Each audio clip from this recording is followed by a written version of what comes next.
Every month, the mobile market continues to expand, and every month, gameranx tries to find the best new mobile games to try out. Hi folks, it's Falcon, and today on gameranx, the 10 best free iOS and Android games of September 2019. Starting off with number 10, it's One Punch Man: Road to Hero. So, what is being categorized as an RPG is kind of a combination of a few different things. You've got your turn-based strategy RPG, and kind of a card game, but not really a card game, but a card game. Now, a lot of licensed properties just go with the straight card game, and it's not great. This actually manages to capture something fairly different, in that in every respect it really is a lot like a turn-based strategy RPG with the addition of cards. And that's actually vaguely unique. On top of that, it includes a lot of fan favorites. You get to collect heroes, those types of dynamics, but it manages, again, to keep the depth of a turn-based strategy. I would say that if you're a fan of either of those genres, and especially a fan of One Punch Man, this is something you gotta try, because it's different enough to where I'm kind of leaning towards it as an actual regular game I may play. And considering it's a licensed game, that's actually really impressive. It's got great graphics, the sound is great, and it really does One Punch Man as it should. It's of course out on both iOS and Android right now. Moving on to number 9, Detention is an adventure game with an incredibly stylistic approach that I'm gonna just go ahead and say, I absolutely adore. It's a horror game that uses atmosphere and visuals and incorporates Taoism and Buddhism influences in order to tell a story about 1960s Taiwan under martial law. Now here's the thing, it will remind you of Silent Hill in my opinion. Of course not in setting necessarily, but in a lot of weird aesthetic choices that it makes, keeping in mind that it is a point-and-click horror game. Now I haven't beaten it, so I can't tell you how it ends, but what I have played really puts this game in kind of a league of its own. Red Candle Games originally published this on Steam back in January of 2017. I didn't see it then. This is really my introduction to it, and I'm really impressed with it. Detention is a game that has so many different influences, goes off in so many different directions, but really manages to build itself a coherent identity, and honestly, it's amazing. What I've done so far is just unlike anything else I've played, with the caveat that it's point and click and therefore instantly familiar in that respect. Moving on to number 8, it's Fist of the North Star, and this game categorizes itself as action. However, I'm gonna go ahead and say it's not a straightforward action game, so take a moment to understand it. It's basically a turn-based battler. However, timing is basically how the action element comes in. It's kind of got a bit of a gesture-oriented quick time event thing. I mean, it's not gonna blow your mind once you actually see it in action, but it works, which is more than you can say for a lot of QuickTime event stuff. If you're familiar with the manga, that's the story you're playing through. It is a gacha game, so understand that going in, and I think you'll be able to sort of set your expectations accordingly. It's a good example of a gacha game, and for the people who are able to sort of resist the monetary elements of gacha games, it's actually pretty fun. However, if that's not your thing, if gacha just immediately ruins a game for you, then there you go. You know exactly what you're getting into. Moving on to number 7, it's Second Galaxy, a strategy game that gives you really big 1,000-player galactic battles and manages to combine a few different types of experience into one thing that I think, as far as mobile, there's not really a lot else like this. Like I said, at its core, I would probably call it a strategy game, but it combines other elements like open world, a lot of elements from 4X style games. In some respects, you could even call it a simulation, but I would more or less say the bulk of what you're going to care about is the strategy elements of this game, and again, the 1,000-player battles. And I say that primarily because they're done really well and they work in a manner that keep your attention and never really feel confusing or strange. Like you have your MMORPG elements. I mean, in some respects, you could say it's similar to EVE Online, but I would say it's a little bit more in the area of battle-oriented. And being it's that kind of a game, it really ultimately matters how it grows and what it turns into over time. I think there's a lot here to like, and Second Galaxy is out on iOS and Android. Definitely worth a go.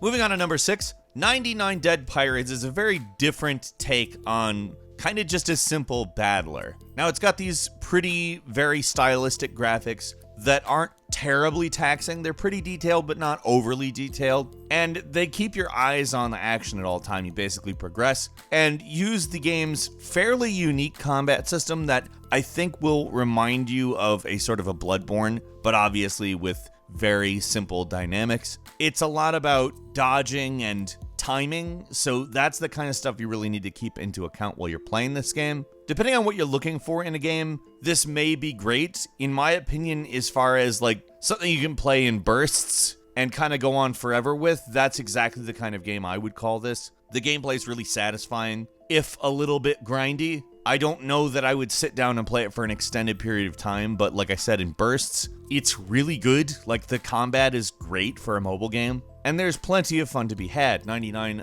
Dead Pirates is out on Android now.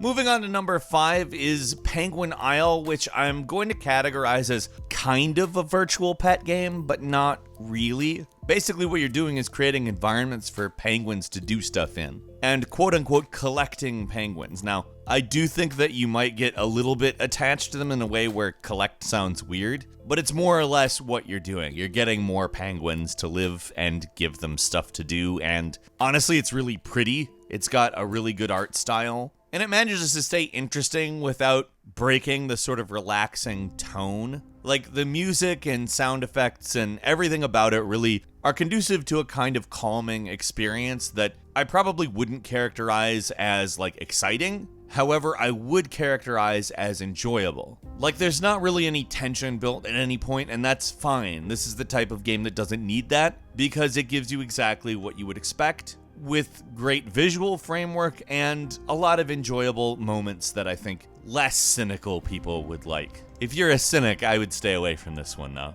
Penguin Isle is out on iOS and Android now.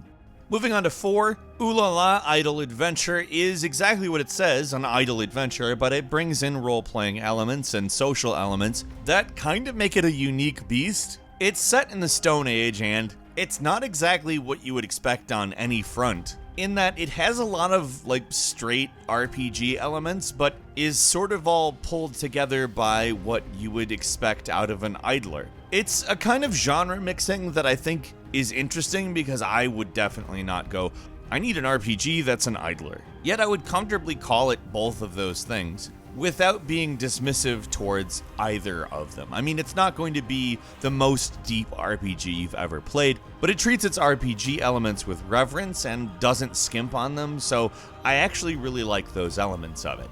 Moving on to number 3, it's Ceres M, which is a strategic RPG that brings in those same gacha elements that we've sort of talked about a lot at this point, and its look isn't 100% unique. Now, that being said, this is a game that manages to create a really involving battle system that is entirely the reason to play it. It's not going to shock you with something totally new, but it's a really well-made game. And in a lot of respects, I think that it stands out in a genre just more or less because it makes a few choices that really prioritize quality, not just in its presentation, its story, but also in the way that it actually plays out, mechanically speaking. It's also, well, maybe not the most unique visually, really well done. Its cinematic mode is very cool looking, and it gives you all of the JRPG payoff moments that you expect in a game with a cool battle system. It has a different aesthetic, but it had me hearkening back to the PlayStation Final Fantasy games at times.